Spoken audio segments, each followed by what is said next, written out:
안녕하십니까, 88대입니다. 오늘은 넓은 들판에 뜨문뜨문 들어서 있는 농가주택에 대하여 말씀드려 보도록 하겠습니다.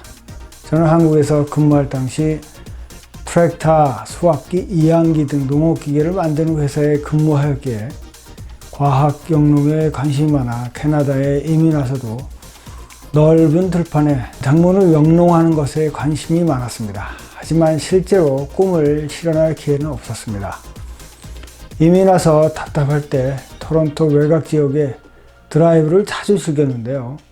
멋진 농가주택과 그 옆에 드넓은 밭을 보면 정말 부러웠습니다. 그런데 정말 그런 곳에서 생활을 하시는 지인분이 계셔서 몇 번 방문을 하였고 텃밭의 달인이라는 영상으로 소개를 드린 바 있습니다. 그동안 지인분의 집을 방문하면서 주워 들은 것과 나름의 생각을 정리하여 영상을 올리게 되었습니다. 구독 부탁드리겠습니다.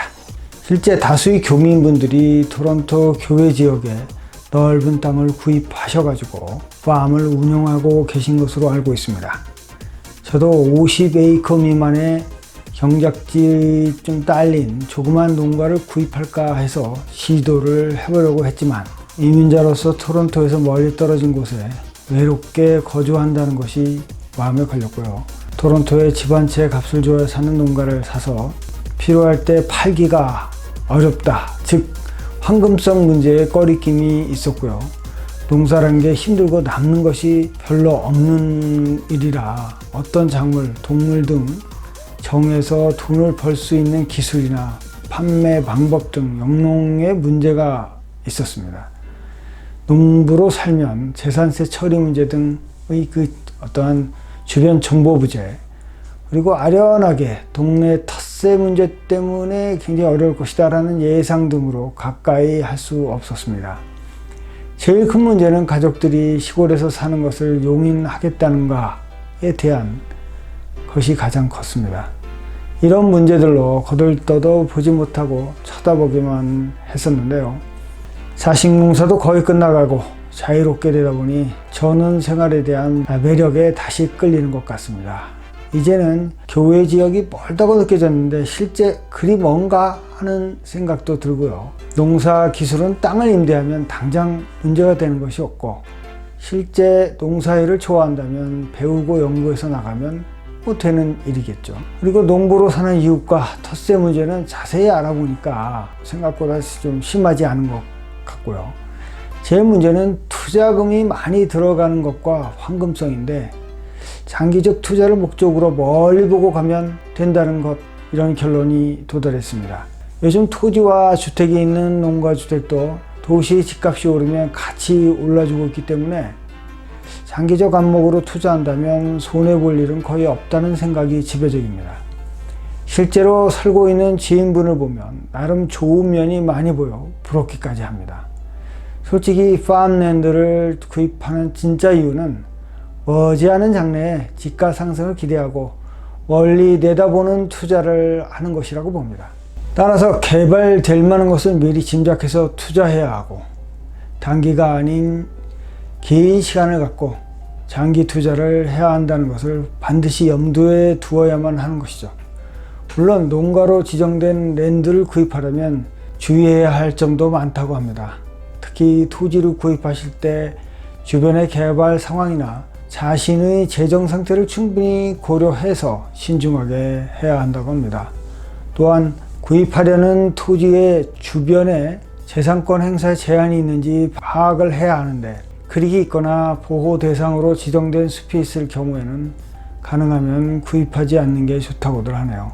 사고 싶은 지역을 주기적으로 순회하면서 조그만 변화가 있는 것도 유심히 살펴보는 지혜와 관심이 필요하다고 하네요. 이미 먼저 투자를 해서 그 지역에 거주하고 있는 분을 직접 만나서 이런저런 이야기를 들어보는 것이 가장 좋겠죠. 무엇보다도 가족들의 동의와 일체감을 갖고 투자에 나서야 혹시 불거질 원망으로부터 자유로워질 거라고 봅니다. 팜하우스의 경우는 전기, 상수도, 하수도, 난방 시스템, 인터넷 상황을 제대로 인식해야 합니다. 보통은 상수도는 관정을 뚫어 물을 끌어올리고 하수도는 정화조를 땅 밑으로 만들어서 5년 정도에 한 번씩 청소를 해야 한다고 합니다. 난방은 LPG 가스 또는 오일 보일러를 사용하고 있고요. 인터넷은 도시에 사는 것보다 조금 비싸게 지불해야 한다는 것입니다. 모든 것을 자체적으로 해결하는 방식이다 보니 부지런해야 생활이 가능하다고 하네요. 겨울철에는 폭설이 올 때 집 앞까지 나가는 길을 뚫어야 하고 잔디는 넓은 면적을 깎아야 하는 번거로움이 존재하는 것이죠. 조금만 게으르면 집 주변이 정글이 되는 상황을 인식해야 시골에 사는 거라 봅니다. 제가 이민 온 2000년 초에 토론토 북쪽 킹시티 주변 농가가 30에서 40만 불 정도였는데요. 지금은 멀티 밀리언 수준에도 구입하기 어려운 상황입니다. 베리 근처 이니스필 정도 가면 2에서 3 밀리언 정도의 농가가 나옵니다. 그것도 가끔 나오죠. 집값이 오르는 수준보다 조금 빠르게 올라가고 환경성도 좋아지고 있다고 생각합니다. 특히 교통이 편리한 중소도시 근처는 좋은 투자처가 될 거라고 생각하고 있습니다. 요즘 가격이 괜찮고 장기 투자로 괜찮은 지역을 제 기준으로 보면 토론토 북서쪽의 억스브리지 그리고 북동쪽의 괸프 주변이라고 생각하고 있습니다. 가격대는 1.1에서 1.5 밀리언, 랜드 사이즈가 좀 큰 것은 2.에서 2.3 밀리언입니다만 랜드가 곡물 수확하는 땅이라면 농업을 주로 하는 기업에 렌트를 줘서 수입을 좀 올리고 조그만 하비팜을 운영하는 것도 좋을 것 같아 보입니다.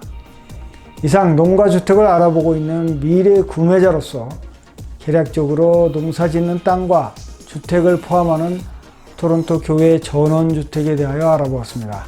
시청 감사합니다. 구독 부탁드리겠습니다. 감사합니다.